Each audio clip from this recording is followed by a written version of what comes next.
Ayan po, nakayari na naman po ng project si Mang Bornok. Nadali na naman niya ng isang araw yung dalawang pinto. Kaya ayan o, naglalaro-laro na lang po siya mga kaibigan.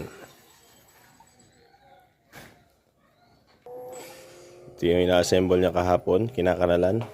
Maghapon lang niya tinira. Yari na naman mga kaps. Matindi talaga itong si Mang Bornok.